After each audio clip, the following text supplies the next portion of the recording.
we were out of balance in a massive way as a, as a global culture.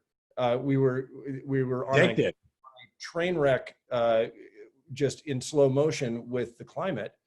And what you would hear constantly is that, oh, people can't change. People can't, they can't adjust to big scale problems. It's impossible to solve. And then in a week, everybody radically changed their behavior patterns because they're like, oh, we're in trouble.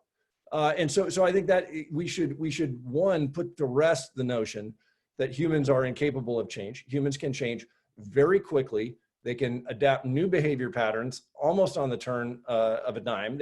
And if the awareness of the problem is sufficiently pressing.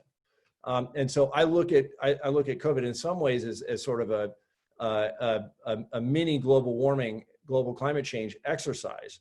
That is to say that if the awareness of the problem suddenly becomes on the level of the pandemic, if the awareness of the impacts to human health and safety and the world are really clear, that we actually can change, and we can change very fast. And so to me, well, this technology also helps, but right? I mean, it's not just a pandemic. Now we've learned we can change, but we've seen that type of speed of change with technology. Yeah. Oh, totally. Well, mobile phones in Africa, yep, changed everything. It's the